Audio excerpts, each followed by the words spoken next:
Hello students, welcome to EPG Pathshala. I am Dr. Rajwantwar from DAV College Jalandhar. Today we are going to talk on module Management of Salesforce from paper Marketing Management. And after completing this module, you will be able to understand the concept of Salesforce management. You will be able to explain the functions of Salesforce management, and you will be in a position to describe the selection process of salesmen. So the essence of marketing, it is creating, maintaining and developing demand. Thus the role of effective selling and the sales force cannot be undermined. The organizations grow due to the hard work of the sales force, which deals with the customers, and they try to secure more and more demand for the organization's products or services. Therefore, there is a need to manage the sales force effectively for the long-term survival of organizations. So, as far as meaning of the sales force management is concerned, so we all know that in an organization firm, the persons engaged in personal selling operations, they are called as salesmen, also known as salespeople or sales force. Personal selling requires face-to-face interaction between customer and salesman and involves use of various methods of selling such as door-to-door selling, selling across the table, selling at counter, etc. And in some organization, especially dealing in industrial goods, majority of their sales force is engaged in field or door-to-door selling.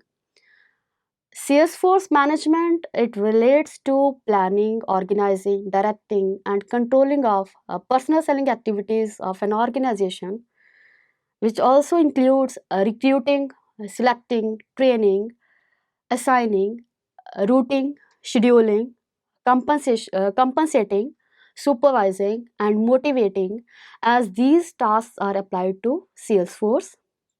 Now I am going to discuss about functions of Salesforce management or the process of Salesforce management. For effectively managing the Salesforce of the organizations, various functions which are performed are setting the selling objectives, determining the size of sales force, then analyzing the job, that is job analysis, recruitment, selection, training, then assignment of jobs. It is also done under for managing the sales force effectively. Then determining the compensation for the sales force, motivation of sales force, that is also needed. So marketing managers, they will have to perform this function, coordination and control. Let me discuss the functions for managing the sales force effectively. The various functions one by one. Number one, that is setting the selling objectives for the sales force. So first of all, various selling objectives, these are set for the individual salesman within the framework of the sales objectives which are set for the sales or marketing department as a whole.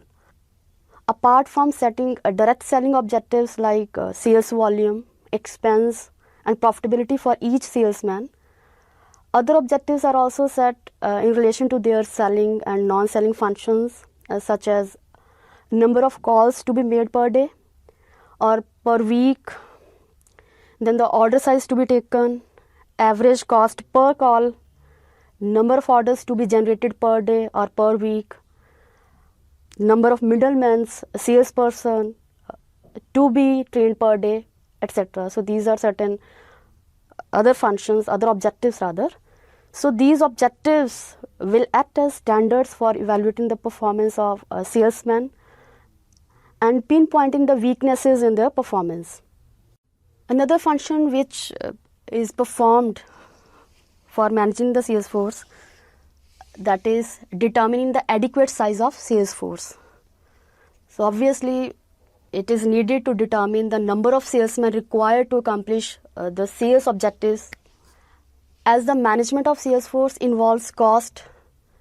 So therefore such size of sales force is determined which will help in increasing sales volume and profit on one hand and reducing associated costs on the other hand. In determining the optimum size of sales force, past experience, managerial judgment, and the practice followed in industry play an important role.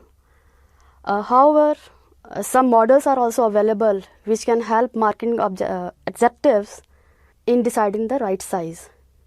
There is one model to determine the right size, that is workload model, among the other models available.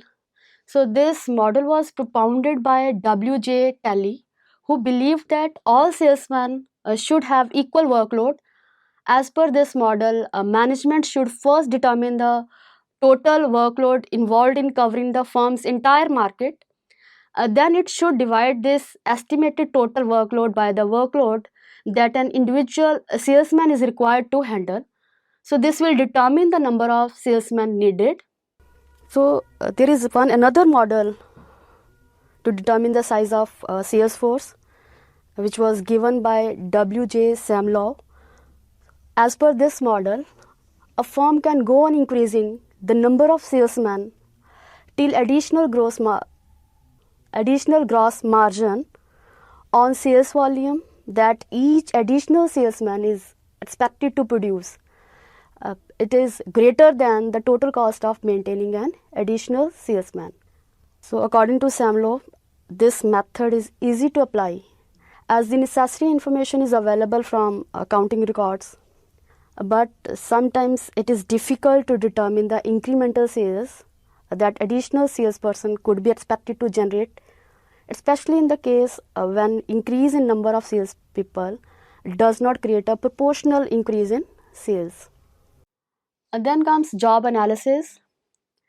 The management has to carry out job analysis to develop job description and job specification. Job description, it provides details about the job, that is its nature, content, and duties of job holder.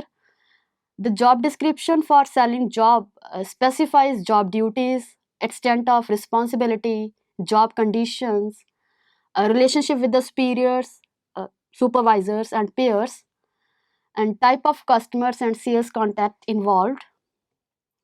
A job specification, it explains the kind of person required for the job in terms of educational qualification, physical strength, and personal attributes. Apart from educational qualification, firms usually looks for self-confidence, empathy, that is ability to understand another person's problems and wants, and ego drive, that is desire to excel and convince the prospect. A job description and job specification both help in effective recruitment and selection. So then comes recruitment. Recruitment means searching for prospective employees, that is salesmen, and stimulating them to apply for job. Effective recruitment increases the number of applicants, which enables management to make a better selection of salesmen. Recruitment and selection are usually the responsibilities of personnel department, but many a times the marketing executives, they are also called upon either to take a lead in this regard or assist the personnel department in this task. Recruitment can be done from internal sources or from external sources.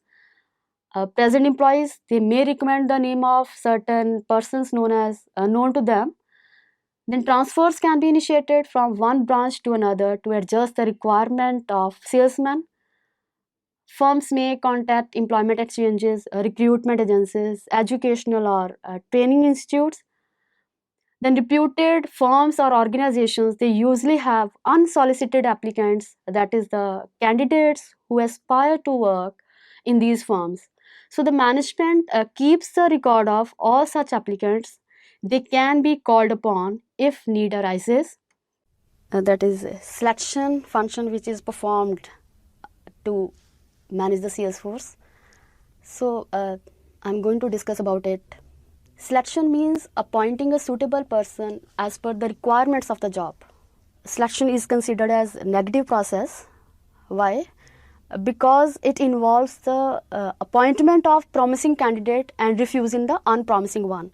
So obviously we will have to select the suitable person and refuse the persons who are not deserving or who are not suitable for our post. So that is why it is called as negative process. The selection of right salesman is very important, as the improper selection will lead to say poor sales volume, less profit generation, high salesman turnover, inadequate compensation, and also dissatisfaction among salesmen.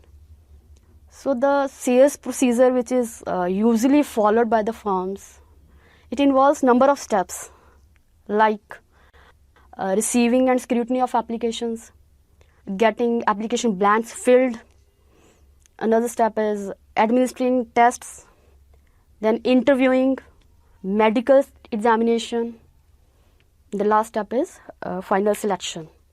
Now I am going to take up these steps one by one. That is, first of all, receiving and scrutiny of applications. The applications of various candidates, these are first of all received and then scrutinized to segregate applications which do not fulfill the basic requirements like education or height, etc. So they will not be eligible for the post if these minimum requirements are not possible. So at the initial stage, these applications are segregated, and further steps these are followed only when the candidate fulfills the minimum requirements. So second, those who have passed the first step, they will be given application blanks. So what are application blanks? These are basically the printed application forms which are to be filled by the candidates who are eligible and they have submitted simple applications. Means not as per the format provided by the organization. Organization may need some standardized information which is not possible to have with the applications submitted by the or sent by the candidates. So these forms help in getting some standardized information about the candidate like personal history, educational qualification, salary expected, experience, or reasons for leaving previous jobs, references, etc. Then certain tests are administered, means testing is important. So these tests are applied to develop an in-depth understanding about personality traits and attributes of the candidates. Various psychological tests which are used for the selection of salespeople, these include like achievement tests, intelligence tests, personality tests, interest tests, etc. Achievement tests basically measure skill or training which the candidate possesses at the time of testing, whereas intelligence tests measure the intelligence quotient of the applicant. The capability of the person in dealing with the new problems can be understood through these tests. Personality tests, these are also carried out. These are designed to know the candidate's overall performance or appearance, overall appearance, temperament, his nature, behavior, initiative, confidence, belief in teamwork, etc. Then interest tests are also applied, and these attempt to find out the likings and dislikings of the candidate so that he may be provided job as per his liking if he is selected. Then another step is interviewing. Organizations may use these steps like this. Interviewing can be done first and then test can be conducted. So it may vary from organization to organization, but interviewing is compulsory function in whatever stage it may be conducted. So interviewing basically involves personal interaction between the selection committee or interviewer and the candidate, that is interviewee, in formal or informal setting. Interview can be structured, it can be semi-structured, unstructured, or stress interview. Interview helps in cross-checking the information supplied in the application forms, blank application forms, which were filled up by the candidates, and gathering other necessary information about the candidate not supplied in the application forms. So, interview is very important in selection process. It is aimed at discovering the salesman in the interviewee, which is otherwise not possible without this interview step. Moreover, the candidate also gets a chance to know more about the firm, about the job. So it is a way of giving the information as well as getting the information about the candidate. So both interviewer and interviewee, they are benefited. Then if the person who has passed this interview, then there is need for a medical examination also. So this is also one step which is necessary for selecting a candidate.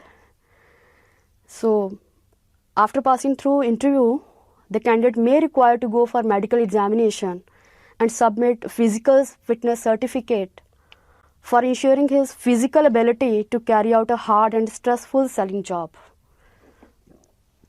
Obviously, if his health will permit, only then he can carry out his job effectively. So for this purpose, medical examination is required. And last, when the candidate has passed all these stages, then it means he is suitable for our job. So if the interviewer or the selection committee, they are satisfied, then the candidate is issued appointment letter which explain his position, remuneration and other terms and conditions of the job.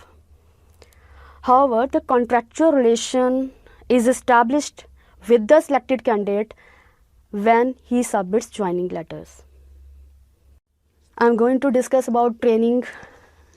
Training, as we all know, it is a term, rather it is a systematic process of enhancing skill and knowledge of people for a specific purpose.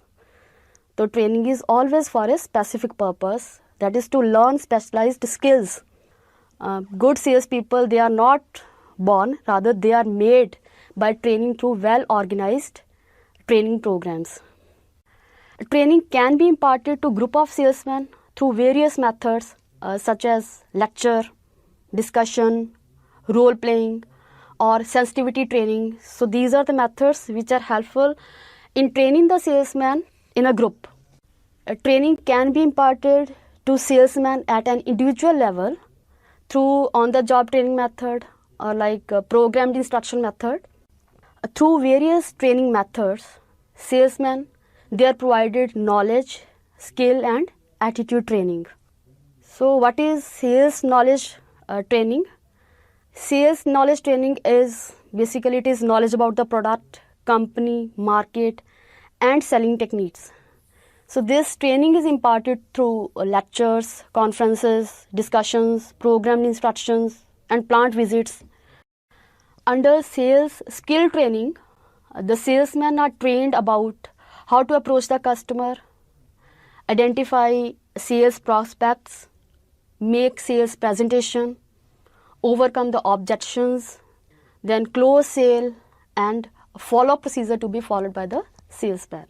So role-playing, sensitivity training, programmed instructions and on-the-job training methods, these are used to impart skill training, that is to enhancing the particular selling skills of the candidate. So this training helps in effectively using sales knowledge. Then sales attitude training is also imparted and it develops a positive attitude of the salesman towards his firm, product, colleagues and superiors. So for this, conferences, self-development courses and discussions, these are used to impart sales attitude training. There is another important function under managing the sales force, that is assigning the jobs to them. So trained salesmen, they are assigned jobs of selling products in certain market segments. These market segments are termed as sales territories. So what is a sales territory? It denotes a group of customers called accounts in a geographical area. The salesmen are allocated sales territories so as to enable management to effectively evaluate each salesman's performance. It improves customer service, market coverage, sales profitability, and helps in reducing selling expenses. So that is why sales territories, these are allocated to the salesman. These territories are allocated on the basis of ability of salesman, sales efforts required, and the sales potential of these territories. The management should try to assign that territory to each salesman wherein his relative contribution to profit is the highest. Obviously, if some salesmen, they are very efficient, so they should be given the territories which are larger. Apart from allocating sales territories, sales quota is also assigned to each salesman. Sales quotas, these are the quantitative objectives in terms of rupees or units of products to be achieved by salespeople. Quotas motivate salesmen to achieve certain performance level and act as standards against which their performance is measured. So sales quotas also helps in controlling the performance of salesmen. Sales quotas fits for salesmen should be fair, accurate, and realistic. Salesmen should be able to understand these quotas and methods to achieve them. The participation of salespeople in quota setting will definitely ensure the achievement of these sales quotas, because there will be a lot of clarity, and moreover the salespeople, they will be more committed also towards the achievement of these sales quotas. So it will improve the effectiveness of sales quotas. Sometimes the salesmen, they are given liberty to change discounts or allowances to be granted to buyers to secure more sales, but they are usually not authorized to alter the price given in the catalog. While assigning the jobs, certain plans regarding routing and scheduling, these are also made for the salesman to improve the coverage of territories and reduce wastage of time and efforts. The route plan provides information about location and number of customers, route maps, means of transport available, etc. Whereas schedule plan, it tells about customers to be contacted or called upon daily, the time at which each call is to be made, and certain other necessary details about daily sales calls. Determining compensation is again an important function of management to effectively manage the sales force. Management has to formulate compensation plan for salesmen. Salesman's compensation plan may have various components such as salary, commission, bonus, reimbursable expenses, and fringe benefits like medical benefits, use of car, life insurance, paid vacations, etc. The compensation plan should ensure stable and good earnings as well as adequate incentives for increase in sales volume or profitability. It should be simple, fair, economical, flexible, and competitive. A good compensation plan, it helps in reducing sales force turnover, then boosts the morale of salesmen, and it also improves the firm's image. The various methods of compensation which are followed by different organizations, these may be one salary method, it may be commission based method, or there can be salary plus commission method. Some organization may follow salary plus bonus method. So in addition to these methods of compensation, the salesmen are compensated for their out-of-pocket expenses. They are sometimes given some share of profit for showing extraordinary performance. Motivation of sales force is very important. Motivation means stimulus to get a desired action. Salesmen, they are usually motivated for achieving selling objectives through various financial, and non-financial incentives. Of course, adequate compensation, it acts as a financial incentive and provides a stimulus to the salespeople to work harder. But money cannot fulfill all the needs of salesmen. So they are provided non-financial incentives also, such as recognition, praise, good working conditions, participation in goal setting, promotion, autonomy, opportunity for advancement, etc.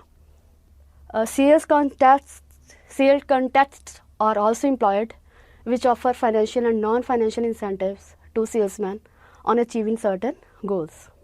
Coordination is necessary for managing the sales force.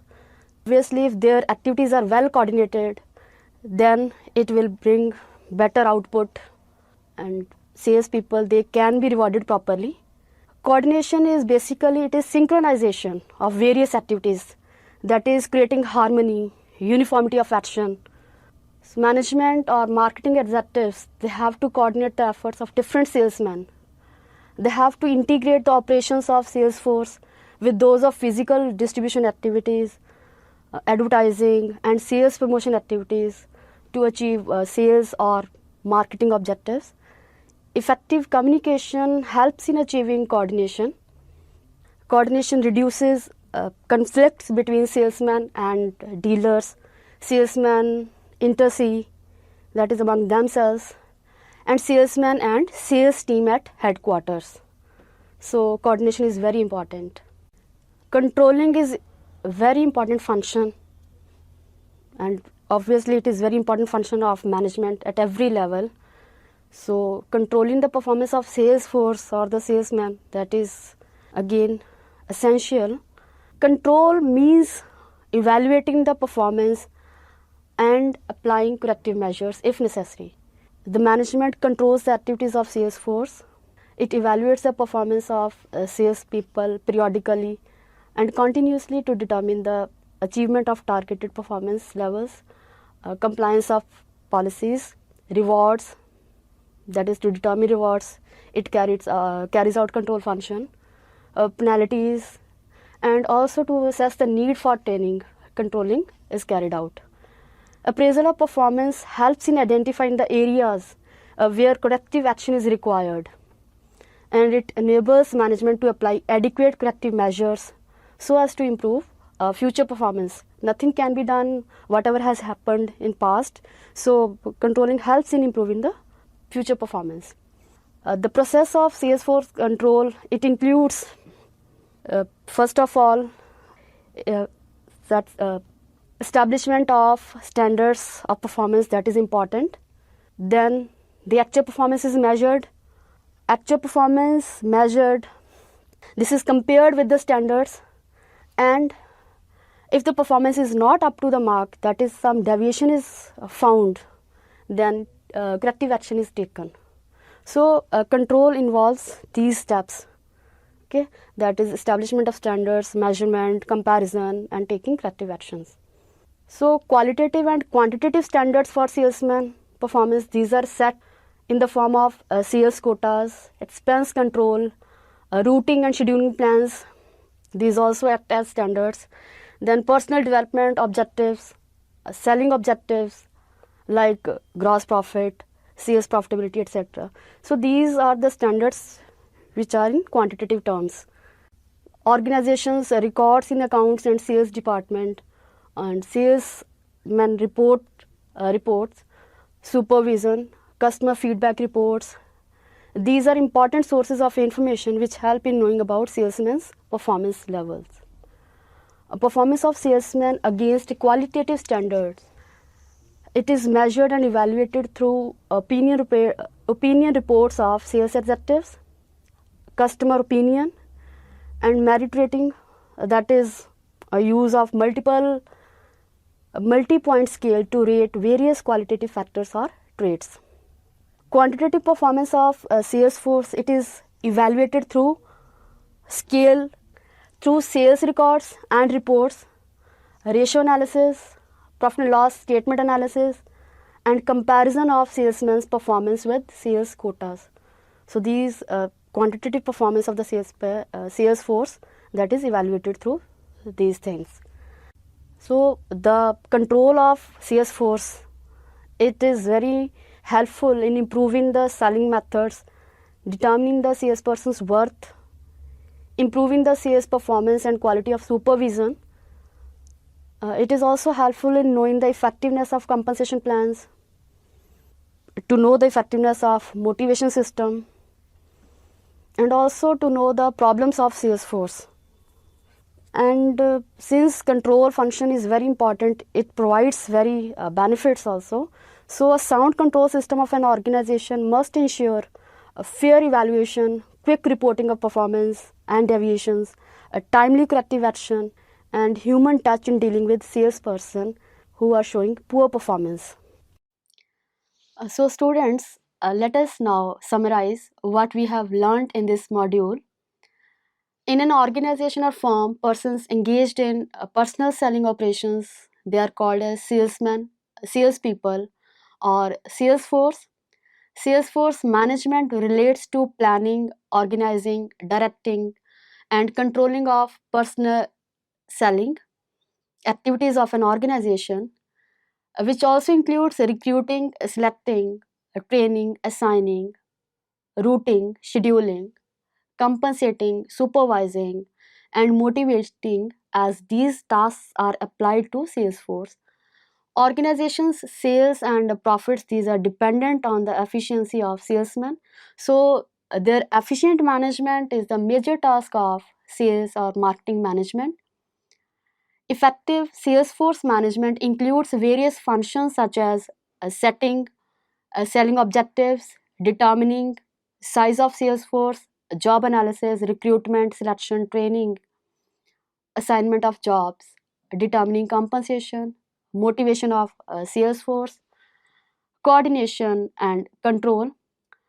First of all, various selling objectives, these are set for individual salesmen within the framework of sales objectives, which are set for sales or marketing department as a whole.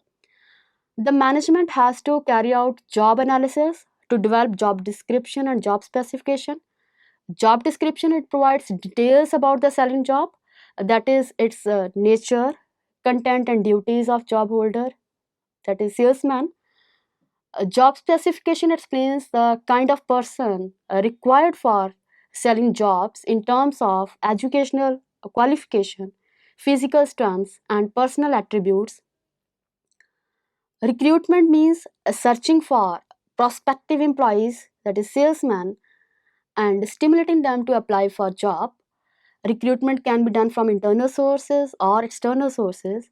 A selection means appointing a suitable salesperson as per the requirements of job. It involves tests and interview. Training is a systematic process of enhancing skill and knowledge of people for a specific purpose. Good salespeople, they are not born, rather they are made by training through well-organized training programs.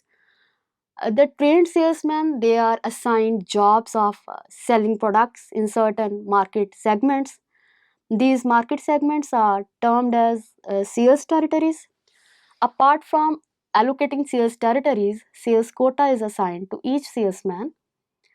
Management has to formulate compensation plan for a salesman, which has various components such as salary, commission, bonus, reimbursable expenses, and fringe benefits. Salesmen, they are motivated for achieving selling objectives through financial and non-financial incentives. Coordination is the synchronization of various activities. Management or marketing executives, they have to coordinate the efforts of different salesmen. Control means evaluating the performance and applying corrective measures if necessary. The management controls the activities of sales force. The effective control of sales force helps in improving selling methods, determining the salesperson's worth, improving sales performance, knowing the effectiveness of compensation plans, and knowing the problems of sales force. Thank you.